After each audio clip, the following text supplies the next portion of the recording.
Hey, Ed. Hello, Mark. How are you this afternoon? Pretty good. Good. Pretty good. How about you? Snowing over there? No snow. It's been a partly cloudy day, and it's just beautiful. Oh, You know, good. yeah, got some puffy clouds with blue skies, and occasionally it goes full gray. Um, Mhm. the only unfortunate thing is I've been trying to work through that document, and that's really sucked up the whole day. So I haven't Yeah, been outside to yeah, enjoy it. yeah, yeah.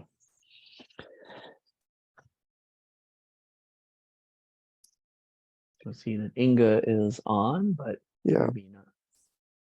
she's probably working. Mhm.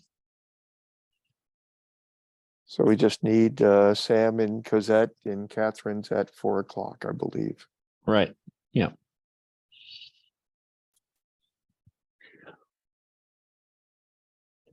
I can't remember when Condit is back.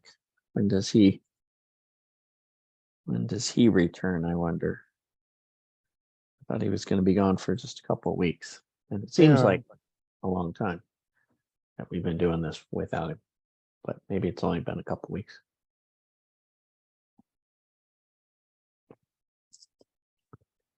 If you're going to go to Europe, you might as well go for 3 or 4. right. Yeah. And where you're going, there's no political unrest happening. No, no. That's in Peru. That's in Peru. Yep. Yeah. Um, when we were in Ecuador this past summer, we saw trying to get to the airport was kind of um, tense because they were having riots. Shut down of streets, and they had piles of tires being burned on the major Oh, roads. wow. Um, Yeah, that's not good. no, very unsettling. Mm-hmm.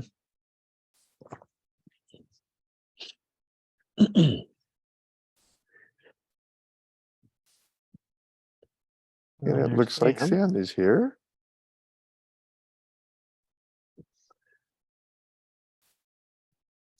And there he is. Greetings. Greetings.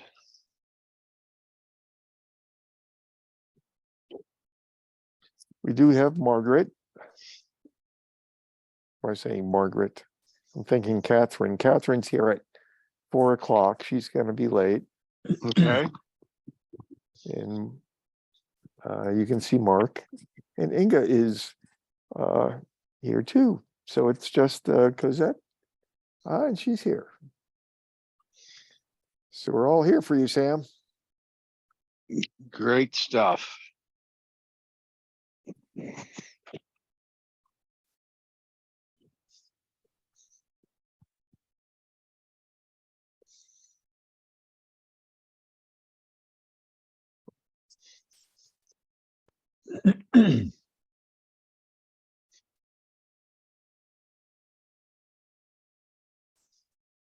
So it looks like we're ready to proceed. So whoever wants to drive, take the wheel.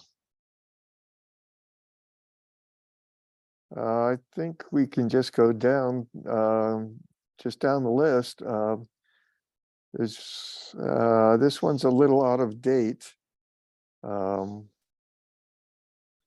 that's my fault for getting a revision in late. would you mind if I just flipped and shared my screen on the agenda? Because it's stuff we worked out with Catherine and Mark yesterday. Inga, would that be okay? I don't hear you. You're muted, but I will do that.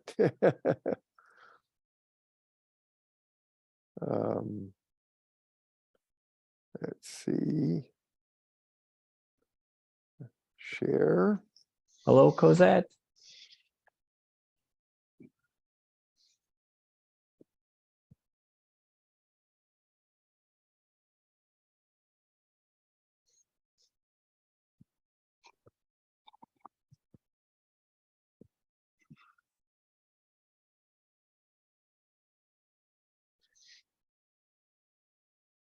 And I'm going to have to come out of the sharing and come back in.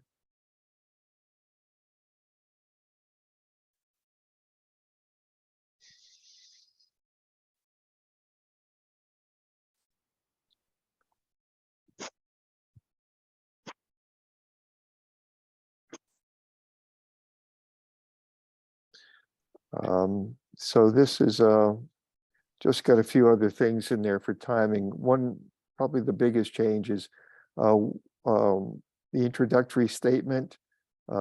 We needed to move it to about 4 o'clock when Catherine is available. And then Sam, you made a comment about the CUP condition assessment, the historical documents being in, and it was really to make sure we understood how many documents had to come in. So if Mark would like to flesh that out a little bit. Yeah, I'd be happy to do so if everyone's ready. First, my apologies for not for missing last week's meeting.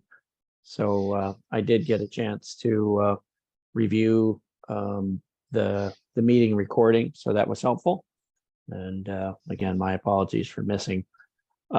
This doesn't have to be a 10-minute item because I think we're on the same page, but just trying to make sure that we are.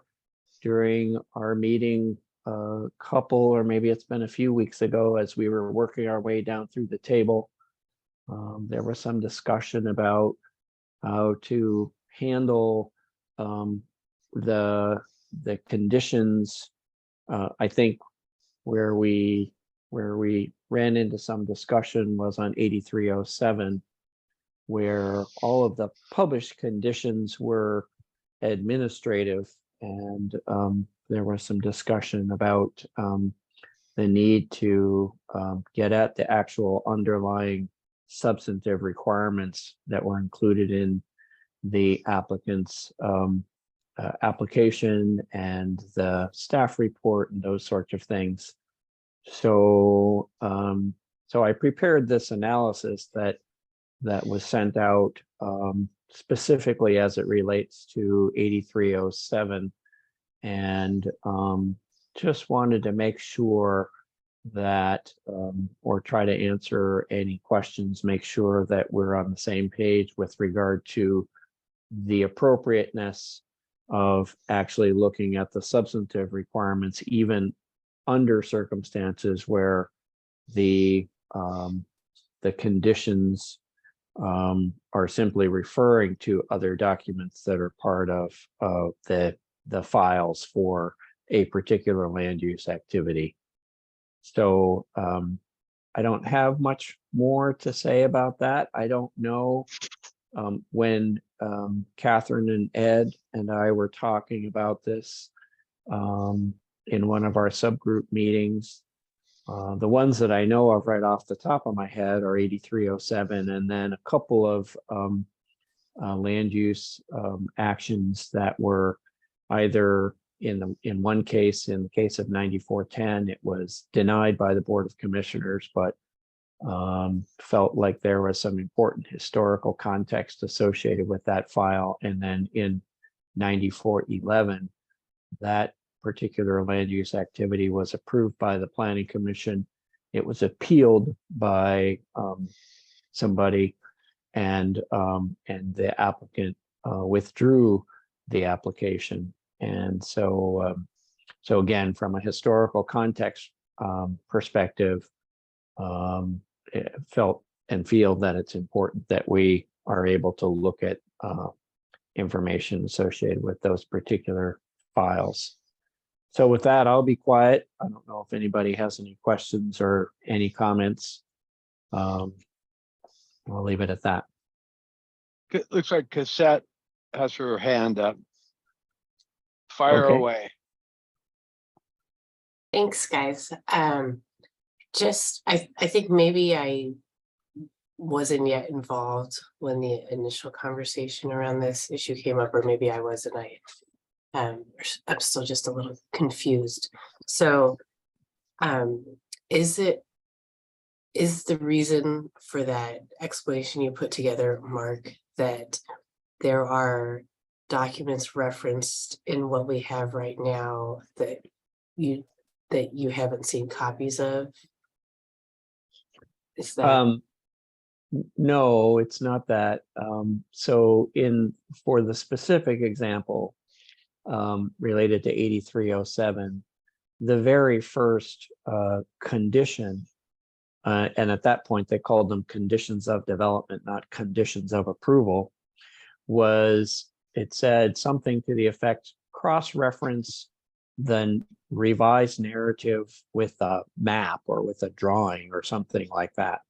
And that of course was done, but there was, and then the subsequent conditions were all administrative about submitting certain things, but didn't explicitly say that the requirements or the commitments made by the applicant, those weren't in the actual conditions. They were in there by reference through the conditions. And what I did in the analysis that I put together was I pulled documents and highlighted sections wherein, for example, the Board of Commissioners expressly adopted the staff report, the site development plan.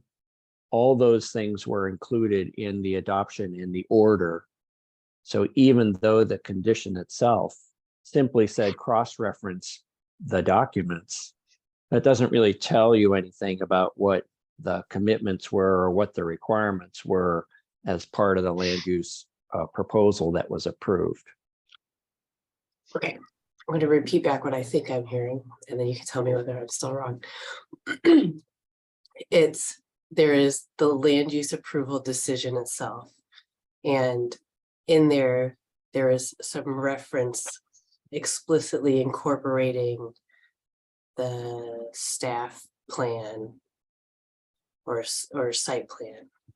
And then there are also approval conditions, but the approval conditions are only of the type that say, basically revise your narrative to address X, Y, and Z. That's correct. Yeah. Okay. So I think what's happened over the decades is that maybe the pathway with which the conditions get approved might have changed. So now the conditions of approval may be a mix of submit to us a report, might be a condition. The condition might also say, build a fence that's 12 feet high and 40 feet long and exists in this location. And back when the 8307 document was written, it was submit a report. The example I gave was cross-reference the narrative to the map. And that's all the condition said. It didn't say anything else about things that are explicitly included in the board's action to adopt and approve the particular land use activity. If that helps, maybe I just confused you more. I'm sorry about that. It's just that the way these conditions were written for 8307, they were strictly administrative and did not get to the substantive commitments that were made by the applicant at the time and were expressly included in the board's approval. Even Okay, though so that's the crux. that's the clarification that I'm looking for is, are we looking at just additional information that was expressly included in the approval, or are we looking beyond things that were expressed, like even if they're not included in the conditions of approval, are they somewhere expressly incorporated in the approval document itself? Yeah, we're trying to look at the things that are expressly included in the documents that were supported and submitted as part of the application and included in the approval action. Okay, thanks. Yep. Inga? So I don't have any problem including that information in, but as far as it being legally applicable to the property, last time I talked with Greg, which I believe was last week, he said that unless it's specifically stated in the conditions of approval that the applicant shall abide by the site plan, that it does not hold any legal weight. And that site plan gets changed every time we approved a new land use application. The site plan would have been changed. So I thought that this was one of the items that we were going to take to the legal subcommittee to get a final determination on whether those conditions of the site plan actually apply or not legally. So let me jump in here to cut to the chase and to frame this up, because I think, you know, without characterizing anything as blame, it's more just it's a confusing, complicated topic. So from a BCTT process perspective, the initial conversation was, unless something is, we're only looking at CUP conditions. I have, decided, given the authority the board has given me, to say, no, we're including other things. And when we get to the introductory language component, that will become clear what other things we are going to include in this report. So, yeah, but it just needs to be stated that these don't have any legal application unless they do. I was halfway done through my presentation, and I will make that clear. So I am authorizing the work to tee up more detail than simply the conditions on the four corners of each of those conditions. Then it's my understanding that the subcommittee has found for lack of a better term, a trail that at a minimum to them appears to in fact create that trail to the point where those other items would be legally binding. That is the subcommittee's conclusion or emerging conclusion. The next step then, once all of the work is laid out, is to the CUP subcommittee can make a recommendation that in fact says, and therefore all these other things beyond the four corners of those conditions are in fact enforceable. The legal subcommittee will then be sent that portion of the memo or report or document, whatever it's called. And they, if I understood it, expressed their willingness to tee up the issue quite clearly to the legal subcommittee and basically say, here's what we think our legal conclusion, here's our legal conclusion. What do you, legal subcommittee, say? And if they say yes, then we have a consensus and away we go. If the legal subcommittee says, au contraire, CUP subcommittee, we think it's different, I will then convene the two subcommittees as I have done once for the introductory language and say, all right, folks, let's sit down and figure this out. At the end of the day, the best case scenario from a facilitator's perspective is that you get consensus. If you can, great. If you can't, there is likely to be in the body of the report, the CUP subcommittee, and with whatever polling, says they are. And then right below that, the legal subcommittee, they are because of A, B, C, D, and E. The legal subcommittee came to a different conclusion. They are not because of A, B, C, D, and E. That will be the subcommittee's report that goes to the work group, and the work group can then vote on option A or option B. And ultimately, if there's a split there, then ultimately, if we need to go to, heaven forbid, litigation about this, then people are free to go to and litigate it, have someone else decide. If not, it provides not evidence or options for the SWAC, for the Planning Commission, for the board to consider in its deliberations and make a call on whether it's binding or not. So that's the process plan. The CUP subcommittee doesn't have the ability to make a legally binding agreement. The legal subcommittee can't do that either. We would simply frame up the difference of opinion, and then someone gets to make a decision when it's appropriate, either as when it relates to policy discussions or in vetting the next CUP if issues are coming forward.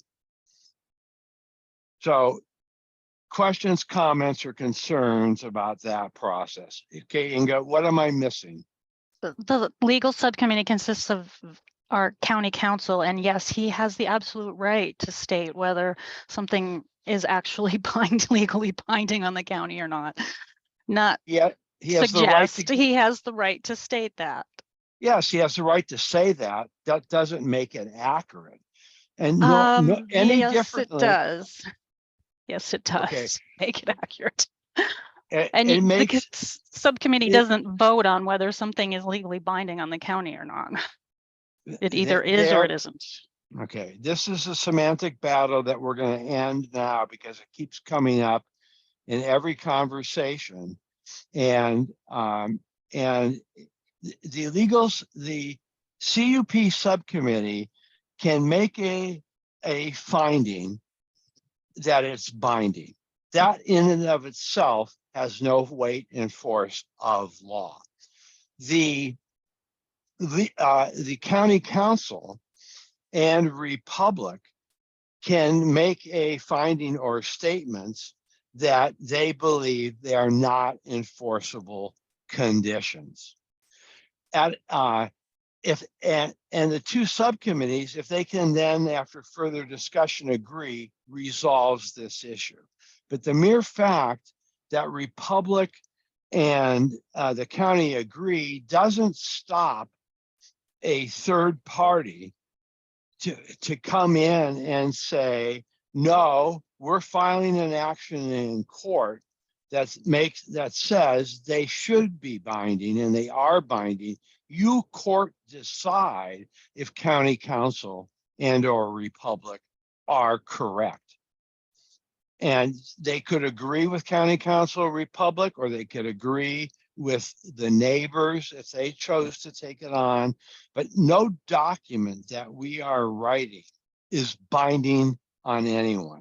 It's a statement of positions. And I don't know how clear to make that. If you and I need to talk to Darren about this offline, let's do so. But we cannot continue recycling this issue. We have got to move on. And all I'm saying at this point is the CUP subcommittee is free to make a decision. We've got Republic on this call. If when this recommendation comes from the subcommittee, and if she decides on Republic's part to vote a 3, she doesn't support that, that will be noted. The fact that it'll then be, I'm making this up, 3 voting a 1, and Inga voting a 3, and Cosette voting a 3 doesn't resolve the issue. It simply reports out that there was a split in the subcommittee. And then whatever vote happens in the legal subcommittee, it does. Whatever vote happens in the work group, it doesn't resolve it either. It's simply statements of positions. Now, whether the court wants to give precedent to Vance Crony's belief it doesn't apply, that's an issue for the litigation. But it doesn't, in my mind, it doesn't resolve the issue. It's probably pretty persuasive that county council doesn't think it's a condition. And certainly if I was Republic's lawyer, I'd be saying, what the hell? Even the county council doesn't think it's legal. And then the litigants can fight that out. But we're not going to determine that in this report in a final binding way. Any other discussion, arguments, positions, and people can listen to this transcript and they can find me wrong, but from a legally wrong, but from a process perspective, that's how we're going to proceed through it. And the legal consequences of that are for another day. Last call on comments, questions, positions that need to be put on the record. Well, I think there's going to be more time to have this discussion, obviously. So but I said it wasn't going to take 10 minutes. Now it's taking 25. So time to move on. I agree. Okay, the next one is the past cup condition table. And this is a work in progress, and I'd like to share it with you to see how it's coming along. And quite frankly, Inga, we've come up with some of the same issues and are struggling for ways around it. So we've started to say things don't fit in the table that we had, so we needed something else called lessons learned.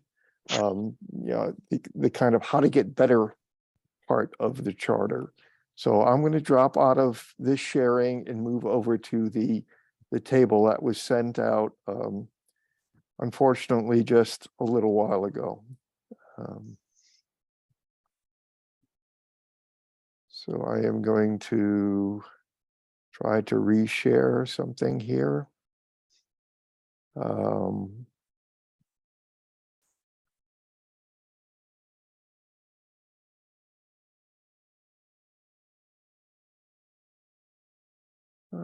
You are screen sharing this, and I've got to get back to it. Okay. It's not coming up full screen on mine yet, so I will back to meeting, see if that does anything. So Ed, the 12/12/22 V1 version is up on my screen. I don't know if that's the one that you want to share. Yep, that's Okay. the one. It's showing up trouble on is mine. I can't see it. So let's go to the new share. Let's go to this. and press share, and I'm still not seeing it. Possibly you can just dock to top. All right. Mark, can you share it and we'll skip me and because I don't know what's going wrong with mine. Okay, I don't have mine up, but I can do Okay, that. let me 'cause try you- one more 'cause you- time. Let me try 'cause you one more sent it time out. here. Yeah. Okay. In the meantime, I'll bring this up. Be ready if you can't do yours. Oh,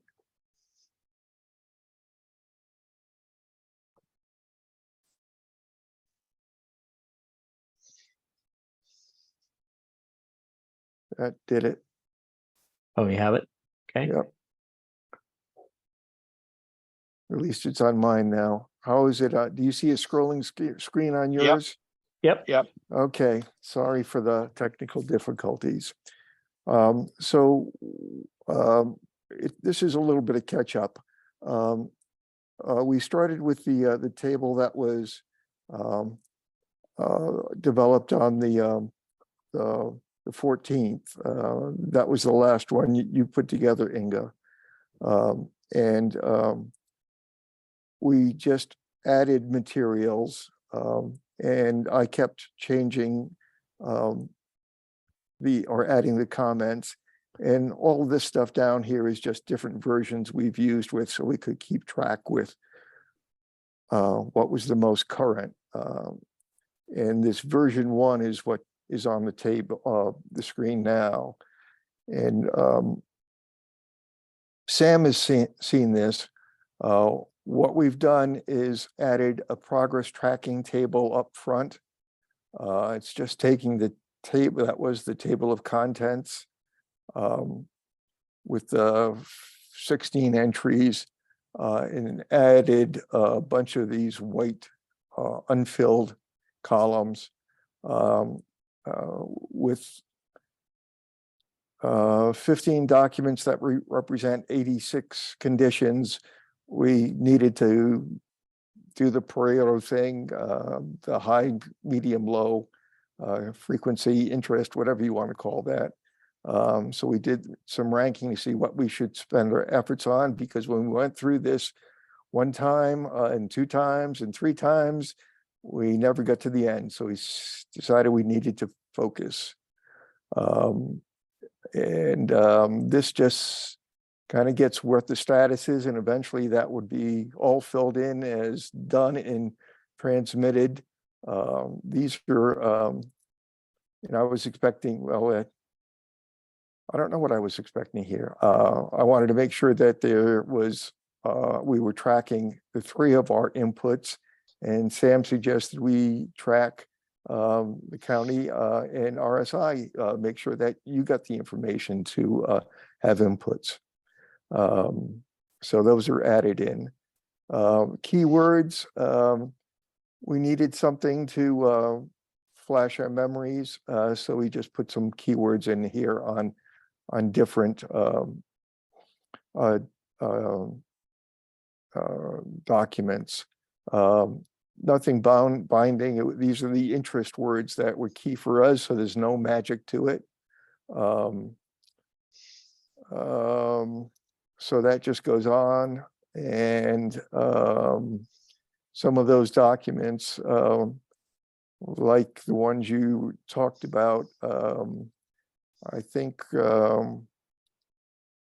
we still need access to, and I'm not sure why they're not showing up here as needing access to, but it's in the body.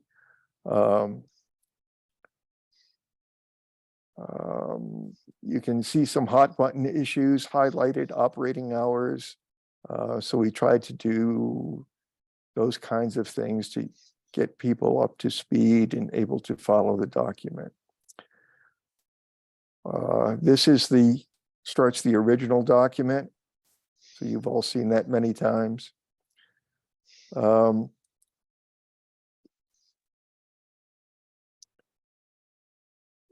What we ended up with is a bunch of things that don't fit in the short-term charter of the CUP conditions committee, but they do fit in the longer-term charter of raising issues that need attention after the BCTT work group finishes. So we've listed those as what document it refers to, what is an observation. It's got no legal. This is just a bunch of residents looking at the documents and saying this piece is important. And these are some of the things you could do about it. So that's what this list is of observations, recommendations. We've wordsmithed it a few times. All of this stuff is ready for a broader audience. As you go through this, some of them are going to have a lot of detail because we figured they were sensitive. This is the condition about when you start reclamation. So one is the property ready for reclamation. It points to there's a couple of different positions on it between RSI and DEQ, and we've cited the documents, et cetera. And in some cases, probably went to too many words to explain why it's important. But in this case, we're saying, Dare County, you need to come to some clarity on things about shall be returned to grazing, other farm operation. Does that make sense so far? Yep. I don't expect you to read these on the fly. It's just understanding the formatting. Okay. You can see that gets pretty long. And when we start getting into, let me back up. Here's one that normally, I don't think it even has a condition because it's an order to vacate. And we thought it was important to put on the horizon of folks, not from a legal perspective, but just a recognition that it's 600 acres that was removed from residential use. And there's a record of decision that promotes property purchases as part of the remedy, which suggests that there should have been more purchases of property. And it's comes out as not legally binding, but just, hey, county government, take a look at this. This might be a public burden, and then see how this fits in with your long-term plan. I'm trying to give very basic explanations so it's not too wordy. We haven't worked out all the format. Some of these things were important and they should probably go word for word, maybe in an appendix, but this is the DEQ record of decision that says the landfill has to do this, and this. And it gives you pages and, the normal quotation stuff. We've hit other things that lighting in a couple of places. We heard loud and clear that the county relies on other people for lodging complaints, and it's just questioning, is there a process to do that?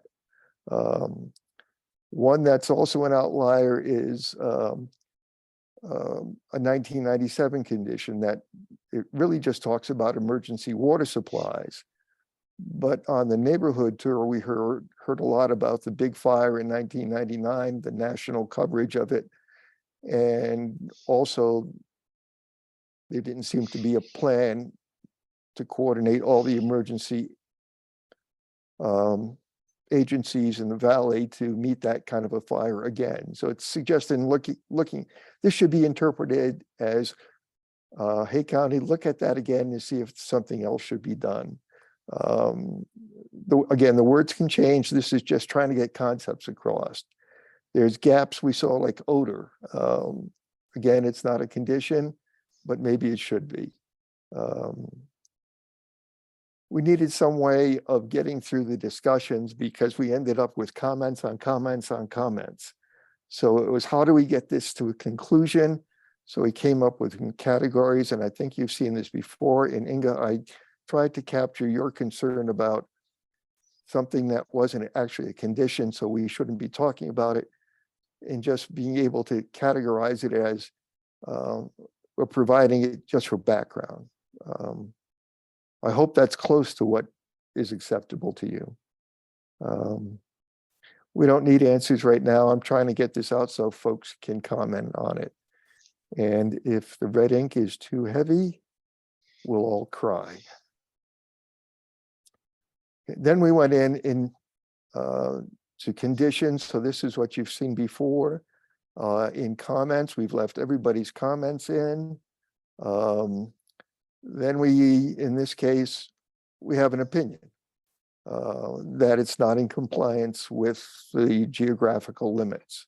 Is that a legally binding opinion? No. We just pick those words, and maybe those words should change. Again, we're just trying to say, get something now that's a summary, get it into a 2 or 3 word category, state what the basis is, explain it if you have some reason to it. And if you've got references, put it in notes. Yes, this is going to be a very large document, but it is kind of thought of as a reference piece, so that folks don't have to go through 1.5 gigabytes of stuff to get a summary. We left open items. I don't know if that's the right thing to do. That's where we were when the last time we looked at it.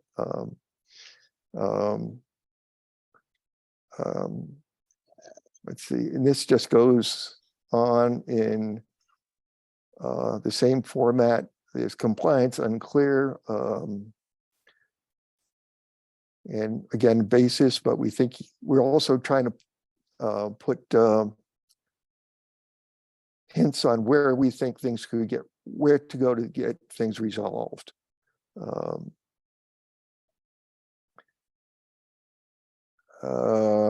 Let's see, let's pick out one.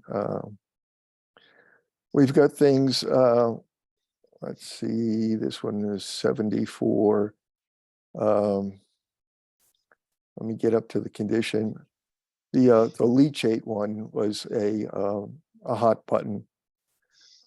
So we tried to come up with a category that it fits in. It fits in compliance not demonstrated. You need a review of DEQ, RSI records is needed. This could come up, get changed to something that said, this is really a POTW issue of the treatment system, the wastewater plants issue. So, we should put it to some other category, compliance superseded because it's being done in a separate facility. But this gives the information of why it's important that we address it.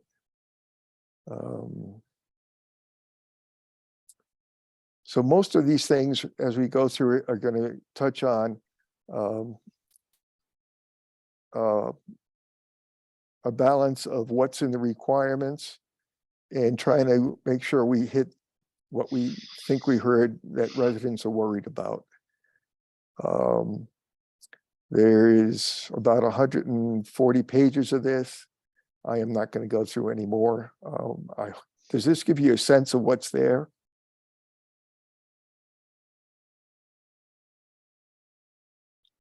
No takers. I think it absolutely gives us a sense of what's there. And, I'm just, I'm not stunned, but I am kind of overwhelmed with It is the overwhelming. detail, that's Oh, necessary to understand this problem. Yes, it's 24,240 words, 163 pages, but that's condensing whatever you said, 1.5 gigs of information. So that is in fact a condensation of material, and it's putting it all in one place and referencing it. So, I know it's subject to further vetting and tasks, but this is one hell of a good body of work for future mhm. generations to look at and not have to go back and start where we all started, back in the day and end of the summer, to get this going. So, wow, thanks. Yeah. This is my overarching response. Again, it's a starting point. Once you have a chance to look at it, I'm sure it'll be refined. We've got a couple of things that we need to tee up for discussion that we've talked about. Who has authorities over what? So we've got physical design requirements, and we've said I've said primarily, that's DEQ, and other people have reminded me, hey, the appearance of the facility is Benton County. So we can flesh those out later as separate one-off items, either for the work group or for the legal committee. I think that's beyond the schedule time. So I'm done. That's about it. So I guess for an agenda for this meeting, I'm going to suggest that Inga and Cosette have an opportunity to ask you questions or comment or what have you. And then, subject to the agenda that you showed just before this, at some point, we need to figure out what is the critical path for this document review. For instance, Exactly. how much more time do you have to get it in a place where it would make sense for Inga and Cosette to go through and do their track change, comment, what have you on it. Yeah. That's this submittal. That's what we had. The three of us wanted to get to today. Okay. And that's why it's a little bit late. Well, it's very late. But we needed to get it to the point that we said, yeah, let's get it to other folks to truth test it, and see what needs to be changed. So Inga, just comments? Well, just a clarification there for Ed, because I'm not sure that Catherine or Ed or I have been through the entire 100 and X pages. There's been a lot of effort put into the first, I don't know what it is, 40 or 50 pages of this document, but there's still more to be done. So I can't remember where that cutoff is. Ed. That would be helpful for Inga and Cosette. Yeah, for my comments, I'm all the way through. And I think that's good enough to say, okay, get some reaction from Inga and Cosette. And also for the ones that are beyond the highlights we've hit, I think it's same time frame for Catherine and you to go back through and see what you want. Yeah, it's open. Anybody can comment. Shall I say? Everybody's got a chance to review, but it's at a point where folks can review it. And I have done an initial run through, and added some comments, and then have had some subsequent review of the way, because the format has changed a couple times, and so I've gone back in And so I do need to go through the remainder of the document. Catherine, I think, is farther behind than I am in terms of being able to dedicate the time to go through this and sort of look at the documents that are the records and see how it all fits together. So it will take us some time, but the format, Ed has done an incredible job here working out the format, putting together, proposing different ways to try to present this, because it is an incredible amount of information. So we'll come back and land the plane on the sequencing to get it to the point. Let's hear from Inga and then Cosette on general comments in response to the overall, generic feel of the document.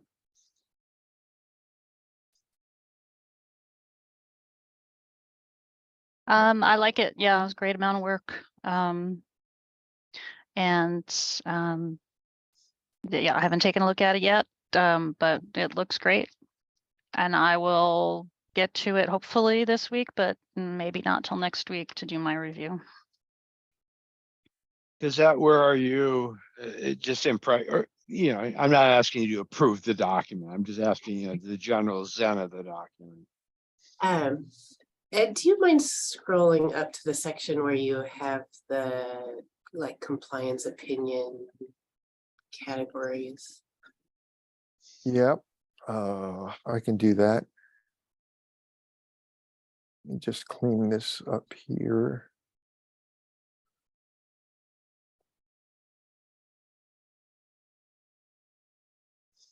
Move faster.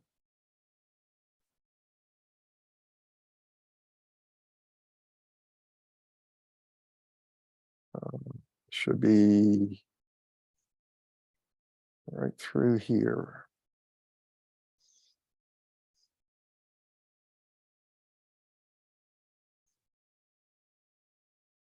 So we thought some things, again, it could be, I picked compliance because that's the way I was thinking that day. So it was in conformance or, in agreement, but there's something that says it's demonstrated. So I gave a definition that we've all agreed to, or you can find something that says, hey, this is done. You can find things, excuse me, go on. I'm going to make two upfront suggestions on these categories, just so that as the subgroup continues to go through it, if you think my comments are valuable, that we can start incorporating these thoughts into to sort of reduce the amount of back and forth. So we have in compliance, that makes sense to me. Not in compliance, the title makes sense, but it says compliance not demonstrated, and then we have another category that's compliance not demonstrated. And it seems to me poor wording.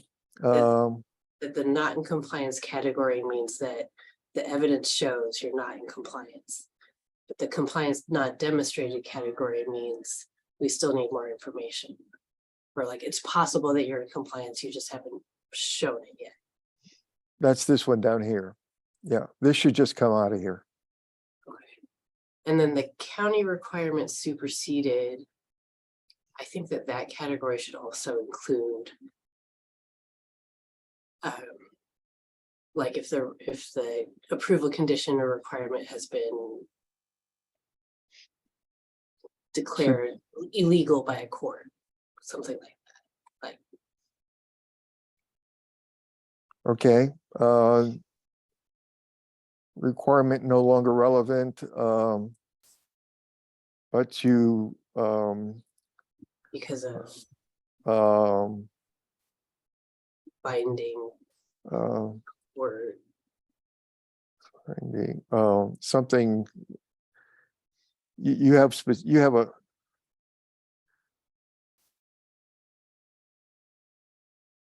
no longer relevant, superseded by court opinion or something like that.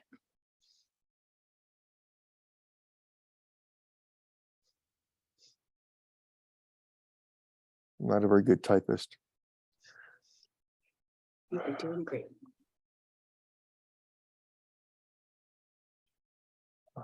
OPINION, etc. And you might put Luba in there too, Oh, but, superseded by Luba or court opinion.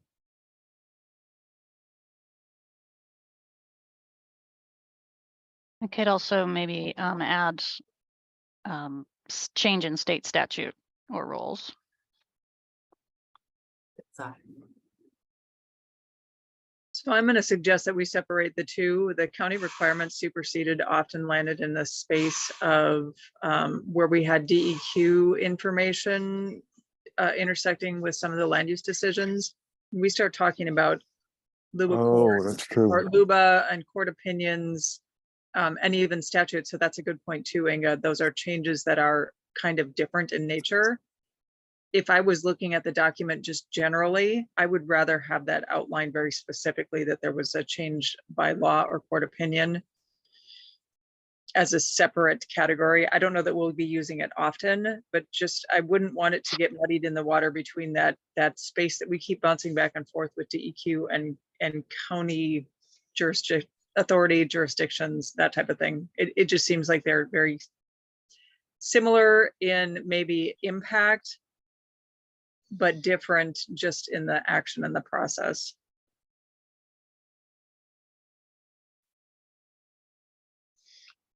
Inga, could you Is also? that closer? Yeah, I think that's right. Inga, could you also have a change in the county's code? And should that be up in the bullet above, county requirements suspended? Yeah, the comp plan or the county code.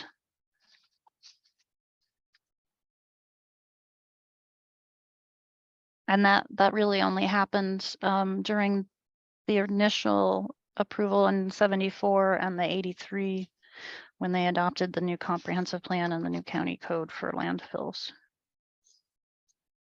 I don't think anything happened after that.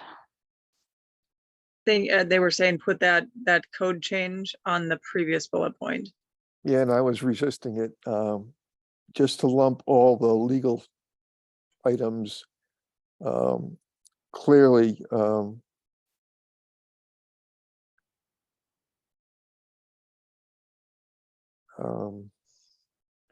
But I can change my mind. So you So want knowing, these? Ed, knowing the work that we've been doing, is it better than, that's not necessarily incorrect where you're putting it, but is it better than to make that previous bullet point specific to DEQ?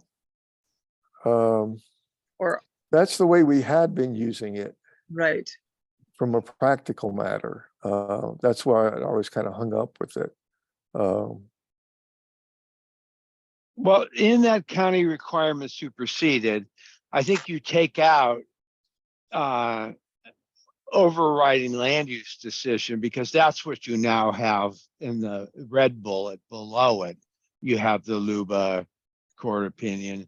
I guess it could be a county land use decision. Yeah, that's what this Is that was what you're for. referring to by the county? Okay, That's the only thing we were looking at it at the Got it. time. Our Got it. focus was much narrower. You folks have got to hire a helicopter.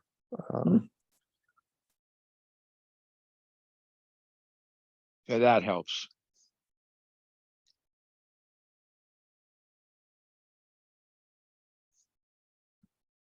And I'm just going to bold these so that they show up.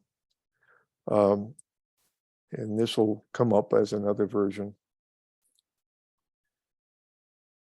Because you had more?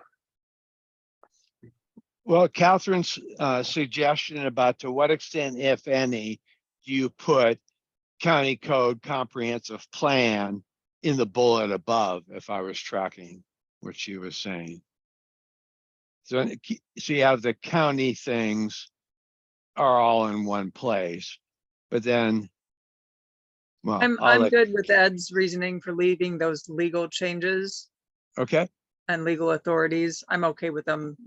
okay, Based on his perspective there, that makes sense. great. And that's my preference as well. I think I like the way it's now legal requirement superseded. Um, And that tees up things for me, or flags things for the legal team that, hey, please take a look at this.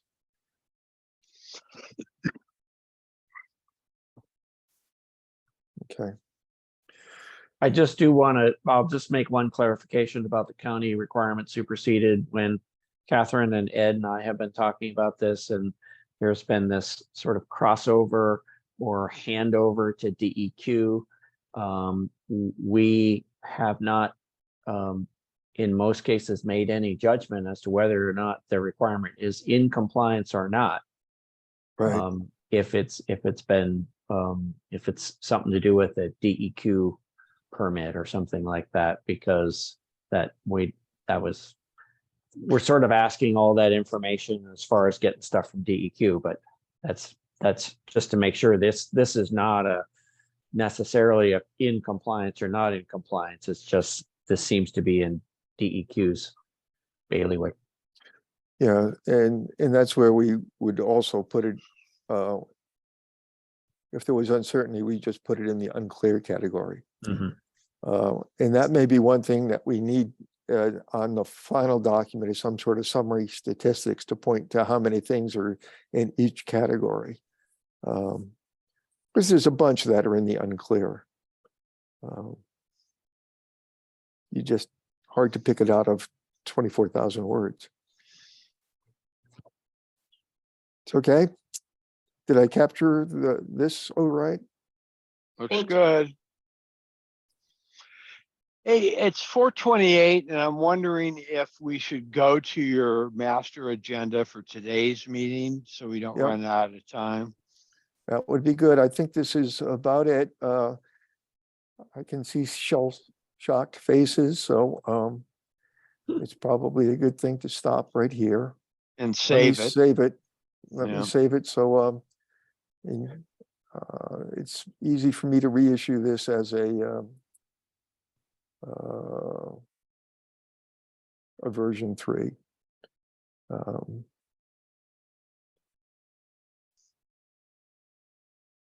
Okay. I'm going to stop sharing this one and come back to share screens and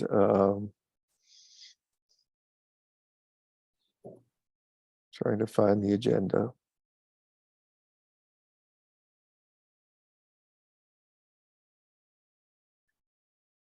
DEQ records request is next.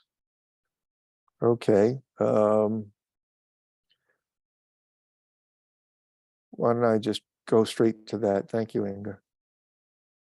I can find that one.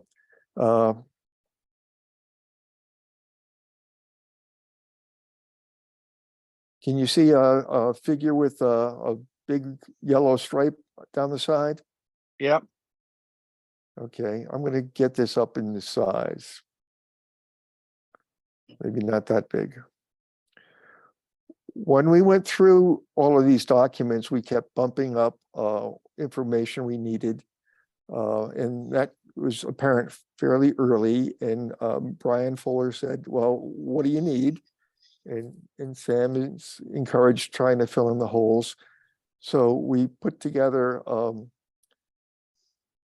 basically a list. And what that went out with last week was trying to get an idea of what's regulated. So he said Catherine, Mark, do you think the cartoon helps here? Yeah, I think that visual picture is good. Okay, I'm gonna stop sharing and I'm gonna do something else here. Just to try to get a point across.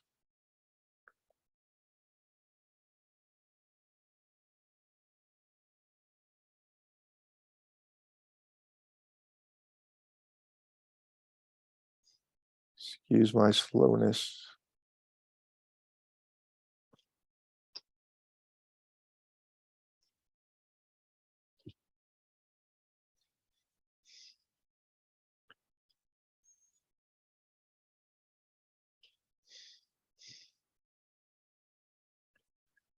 Okay, we said to figure out what we wanted to ask for, we started with a schematic, a cartoon of saying what's regulated. So we've got solid waste coming in, and that has some laws and regulations. And we added a DEQ program that regulates what comes to the landfill. There's a bunch of rules that cover operation, design, site selection. I read it backwards. Monitoring, reporting, closure, things, all topics that are in those tables.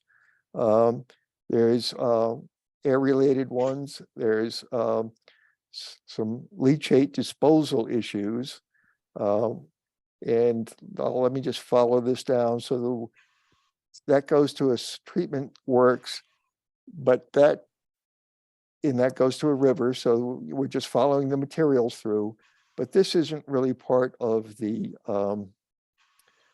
charter of the trash group. But it's important to recognize how the things interact, because quite frankly, some people get upset about this aspect of it when you realize that this is 20 trucks a day. So you just need to be aware that that happens, and there's another thing to look at. Getting back to the landfill, there's groundwater contamination, there's stormwater discharges. DEQ has their own set of programs, the way they divide up the environment.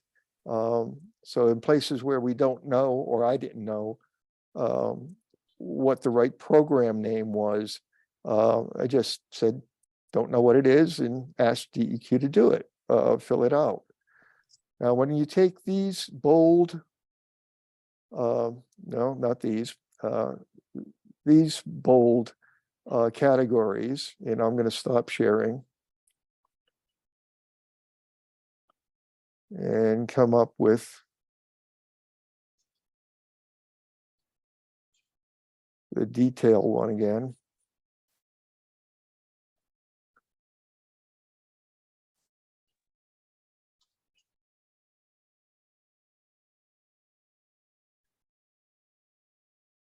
What was in the cartoon is this column, just solid waste, coffin butte, emissions to the air, releases to groundwater, stormwater discharges.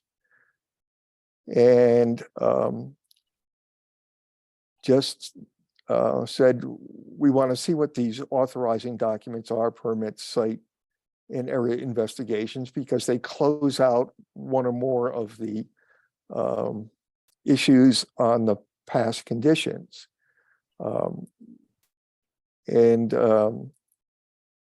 This is just a cue to Brian saying which is more important than others. And a lot of the red stuff is just explanations. Like in this case, this program should have documents that specify the types of waste Coffin Butte can legally accept, and the date that you started being able to legally accept those waste. That same document should have information on what's being disposed of, at what tonnages.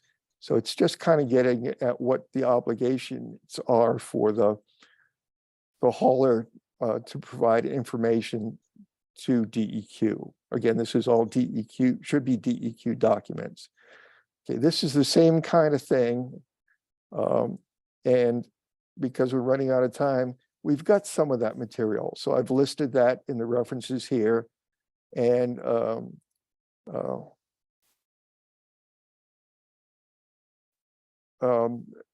it's that should have been SITE. Eventually, do you want the public to be able to access this kind of information? And if you go on, we've already got some of the stuff from Brian. We've got that, so that's listed. And that's just saying, hey, there's stuff out there, but it's not part of this charge. I think columns A through C are fairly solid as what we're asking for. Where we really needed some guidance was D on over, because some of the conditions say that the county requires documents from DEQ to confirm compliance. So it's really asking,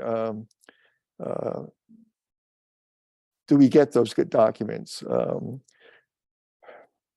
There should be other things that get into monitoring plans, sampling results.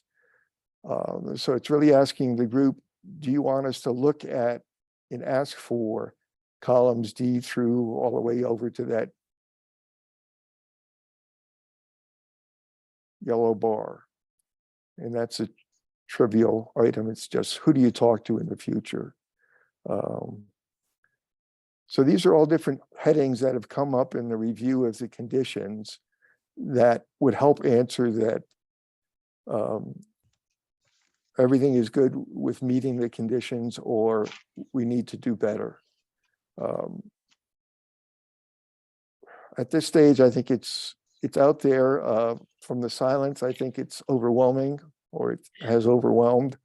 So it's just take a look at it, and I think really the options are how far along D through the yellow column you want to go.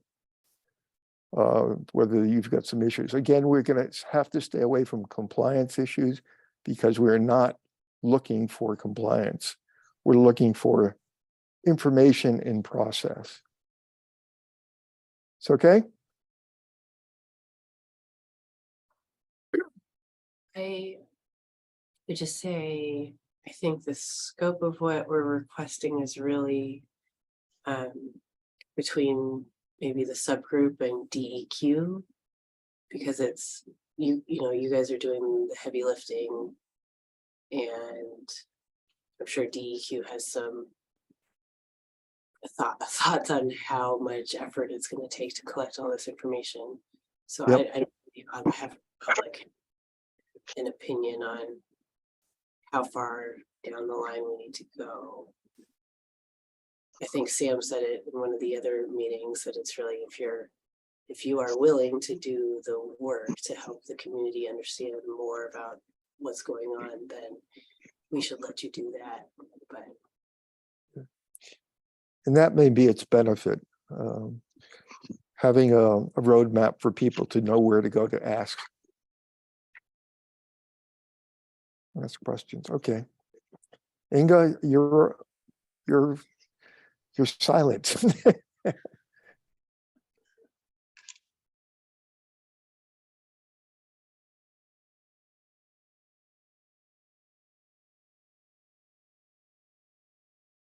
My machine says you've got an X across your microphone.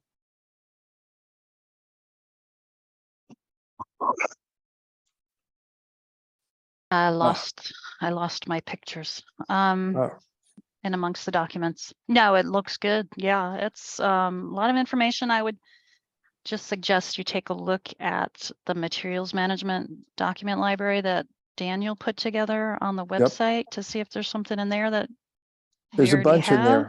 have. Yeah, okay. And he may have some more stuff that he did not put up, some more historical, but yeah, Okay. that's great. I'll put a note here, check with Sarah, Daniel. If I could just add just a comment here. First, I want to extend appreciation for Ed's work here, because had the amount of work to put together these tables and put them in some sort of sensible format so we can start this process, much less work through this process, has been exceptional. There's no question about it. And Ed, you've done a great job of that. What I think is probably where we're sitting right now is every time we go, it seems like in this process, we thought we were going in one direction. We knew what we needed to figure out, but then we kept finding that there was another place we needed to go get more information, or we needed to double check another document. And so it is kind of cascaded into, in this case, we're looking at DEQ information that is the only way that we can confirm whether conditions of approval have actually been met. So I think if you told us what this project was going to look like when we started, we might have declined this committee. It's been a lot, I think a lot more than Yeah. we anticipated. At the same token, I feel like we're well past that halfway point of where we've got a pretty solid sense of what we're looking at. We have a pretty general consensus. You know, we're still working some fine details and double checking and verifying through some of the documents, but it's probably further along than it looks on the surface level, especially when you see like this is all new since yesterday, Ed, really. As these resources continue to develop, I think they will be very instrumental in future, you know, usability for Benton County and for any of the issues around Coffin Butte. But further, it's going to be a pretty sound and solid set of documents, and reasonably, considering its size, reasonably easy to navigate. And that's been the goal. We have spent plenty of time on, you know, wordsmithing and readjusting and adding a column and or adding a description or a determination.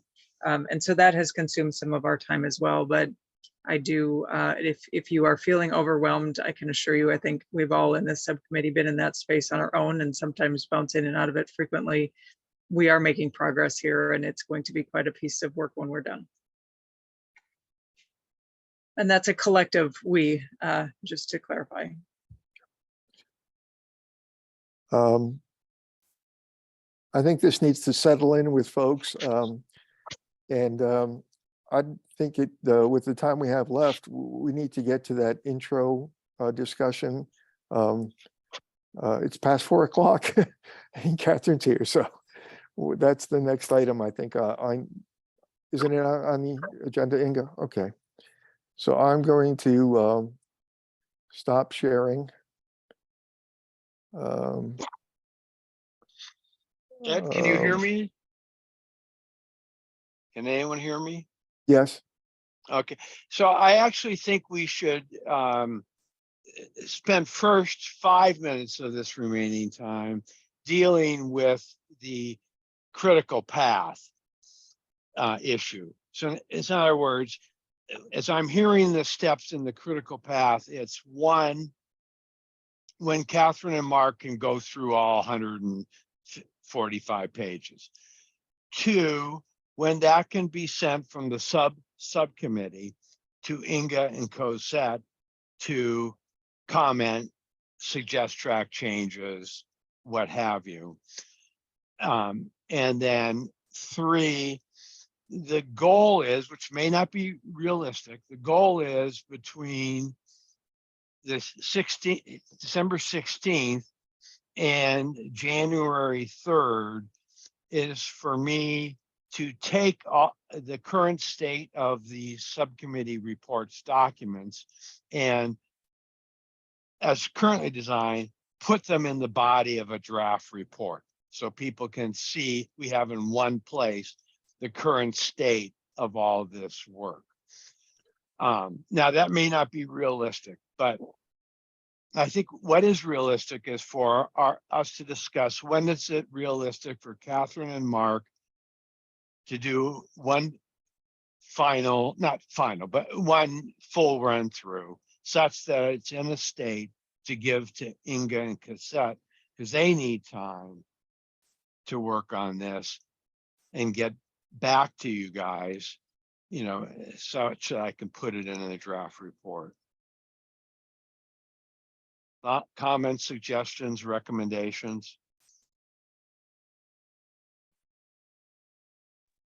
Just a clarification on that final, my weekends are my better times. That's the more open time for me, but I know that too, our final review, Mark, and I'm curious to your thoughts on this too. And Ed also, what does that final review require of Ed's participation to get the document to that final form, to get to Inga and Cosette? So maybe we can start from the Inga Cosette receives this document to Ed first.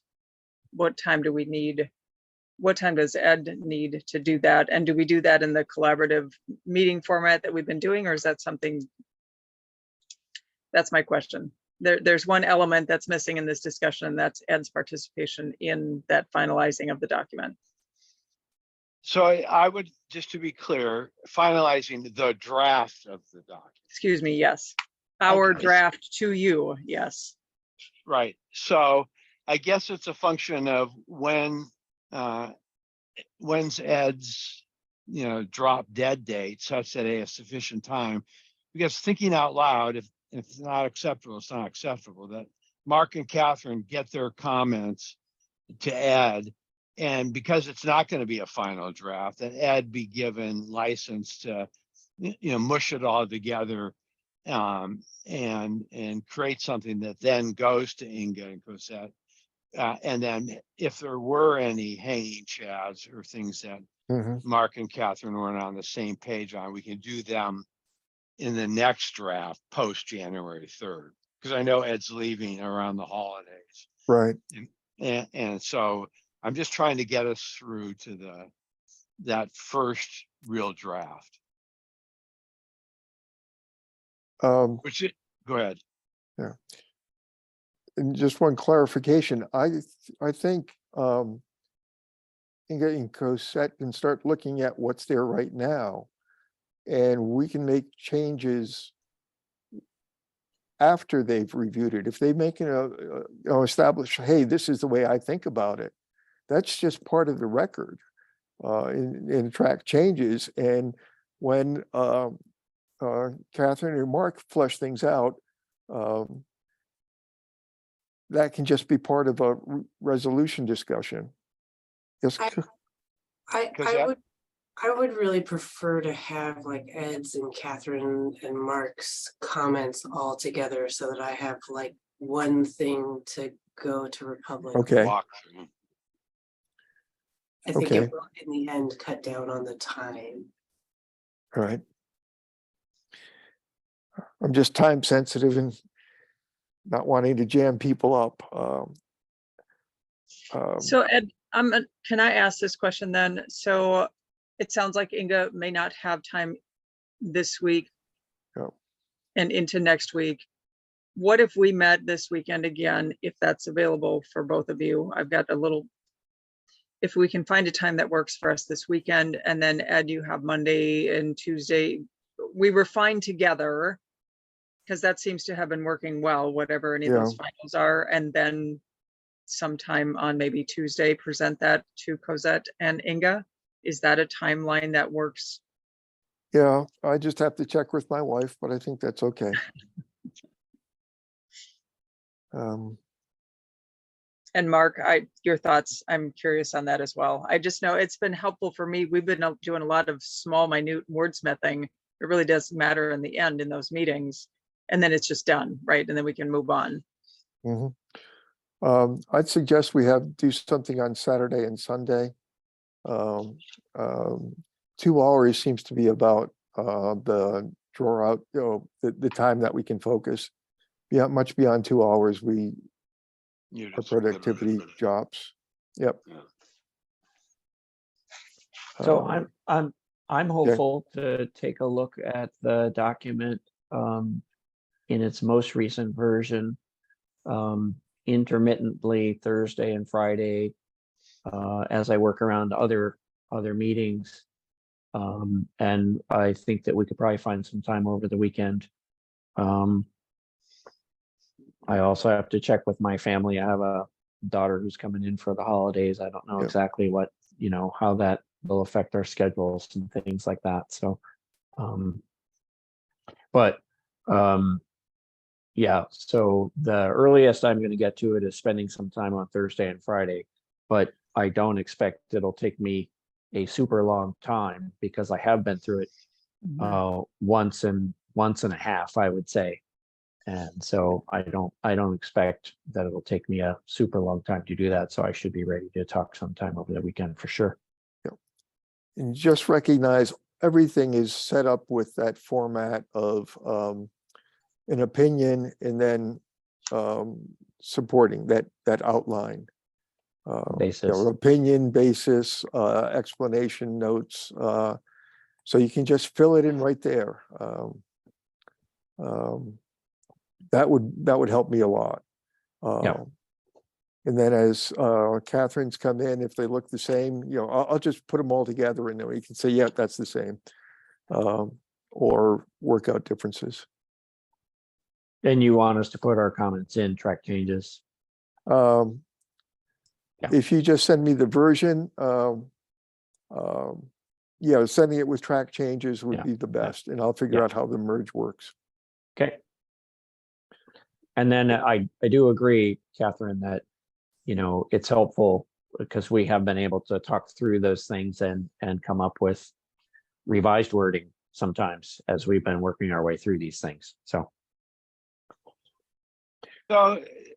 Then let's circle back to the question of when do you think you reasonably, and I know you're pushing Matt Hood a foot to the left on this, to get a version to Inga and Cosette to start their review so they can calendar it and know it's coming.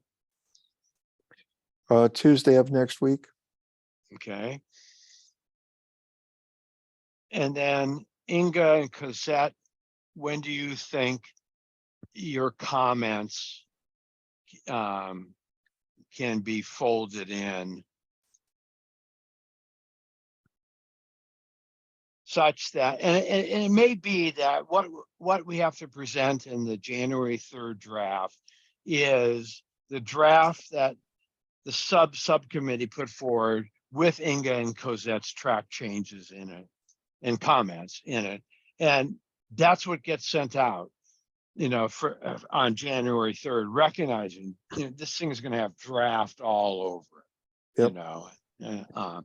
because we haven't even gotten to the subcommittee polling on this stuff, because Inga and or Cosette could say, yeah, here are the things we disagree on. Yep, that's fine. And then we'll have to reconcile them in January.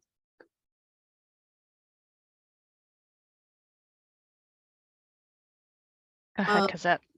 Hi, so Tuesday of next week is December 20th. And Jeff will be back by then, so that's a plus for my side. But I don't know how available the Republic folks are over the holidays. So I think it depends a lot on whether my review is, or the Republic's review is reviewing things for more legal conclusions and how much of it is gonna require some like factual digging. That part might take longer, but maybe we could just flag those as, requires. So maybe Inga, when do you think your schedule allows you to, because it may be if you did sequential track changes, that could work, because then we just have one document with the current state. So if Inga has time to do it before Cosette's team dives in, then Inga sends it to Cosette, Cosette's team does her thing, and it gets back to me on the 3rd. So I have a work session on the 20th on the CWPP with the board. And then my calendar is pretty clear after that so far. So I can pretty much work on it all day Wednesday, the 21st, the 22nd, and probably the 23rd as well. So, and then the 26th is a holiday.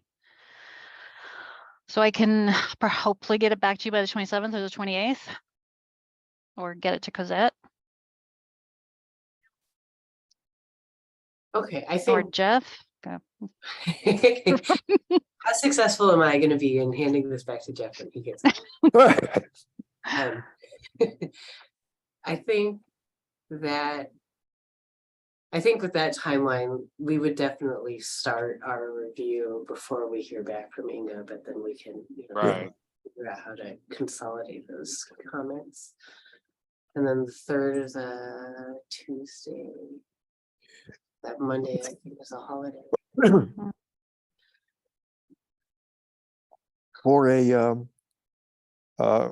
For my availability, as of next Wednesday, I'm out traveling for, through Christmas. I'll have a day or two after that, but really from getting anything done, it's gonna have to be somebody else taking over the administrative stuff. So Inga's smiling. She goes, "Oh yeah, here he comes again." Yeah, you took a lot of the work off of me and I really appreciate it. So I actually have time now. I can take it back.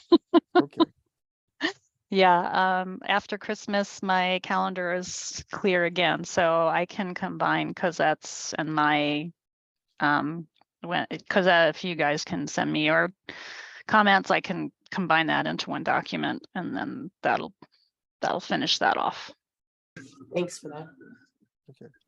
So the rough breakpoint is I get to play until Catherine and Mark, I all have it all together, and then the next series of stuff is Inga takes care of it. Why don't we give it to Sam? I'm glad he's muted. Okay. I think we still have that open item on the introduction. We're not hearing you, Sam.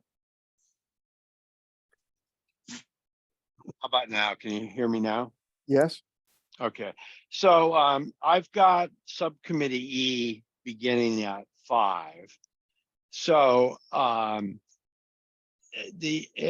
Millie is going to start them off in the other office, so I can stay a little bit on that. So where have you guys had a chance to look at that language? I think there was one major paragraph, and it's a big paragraph. I mean, an important paragraph. Yeah. Did you guys come back with any language on that? Because that may be all we need.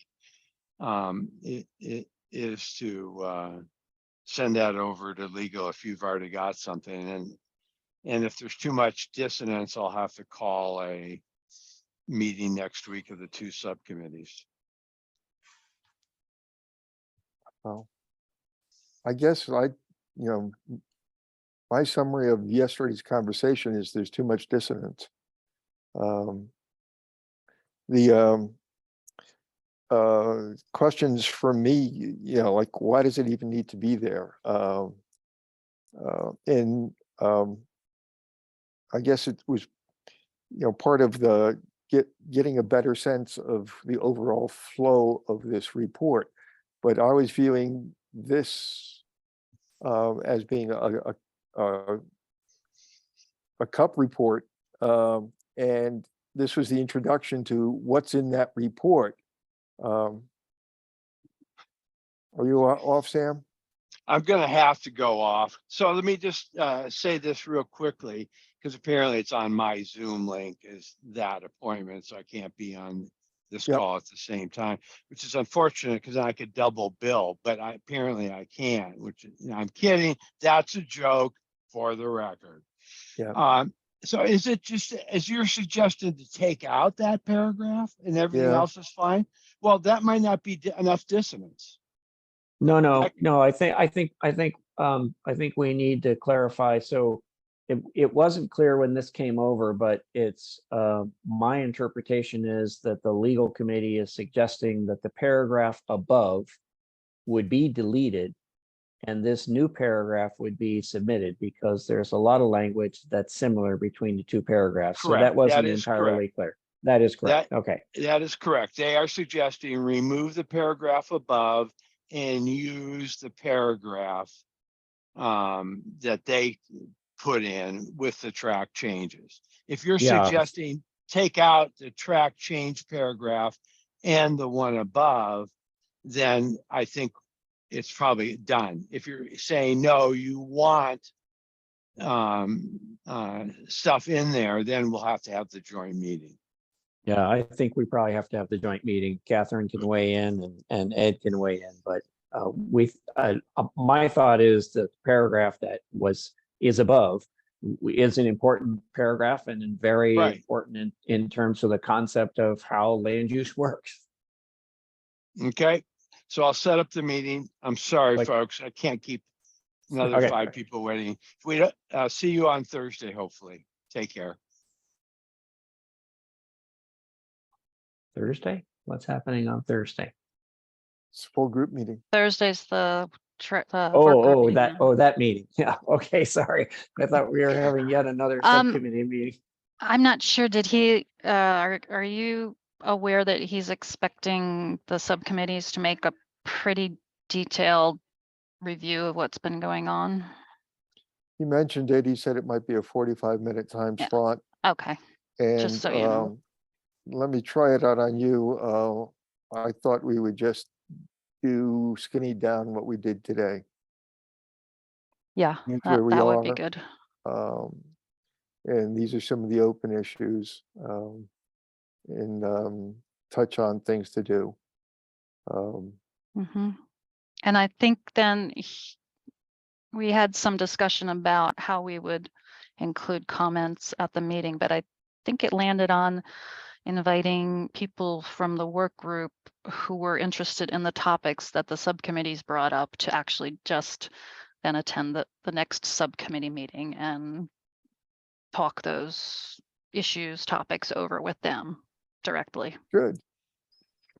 I hope that's how he does. So then, you know, people who aren't interested in that then don't have to sit through it. So What I'll do is put together, like I have in the past time, a one-pager and float it around to you folks and see if that's a good summary. And then we'll,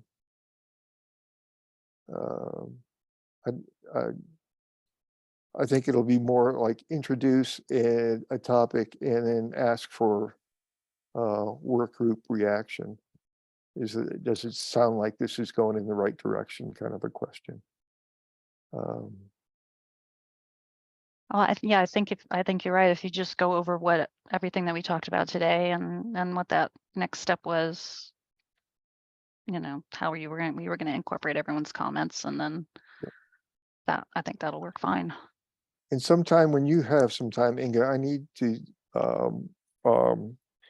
talk to you about, I'm having a real hard time with the document getting from keeping track of where everything is. You know, I've done split screens and different sizes and stuff like that. But something about restructuring it using sections. Hmm. Have you done that kind of an approach in table of contents that have links? Yeah, sectioning out the pages. Is that Yeah, what you're so talking about? like- Yeah. Like each document, each land, each decision has its own section. Yeah. Okay. Do you want me to do that, or because you're saying you're having problems? I can try it, but if I get in trouble, I'll need an expert. Sure. Yeah. If you want to just send it to me, I can do that pretty quickly. Okay. Why don't Or I do is that? it the one that you've already sent? Well, no, because you made a few changes today. So why don't you just send me that new one and I can section it out. Okay, because then the thing would be what we had as table of contents would be kind of like a list of topics, and there'd be a new table of contents before that allows you links to jump. Yeah, I just learned how to do that for my wildfire protection plan, to put in a table of contents. So Isn't that maybe nice? I could try it out again. Yep. Wonderful. Yeah. Okay. It shouldn't take me maybe an hour in the morning or something. Maybe not tonight. I'm kind of burned. Okay. I'm good with everything. Anybody else? Oh, good. Thanks, everybody. All right. Thank Thank you. Did we lose Catherine at some point? Did Yeah, she already left. Okay. All right. Good to see everyone. We'll talk soon. Night. Mm-hmm. Good night. Good night.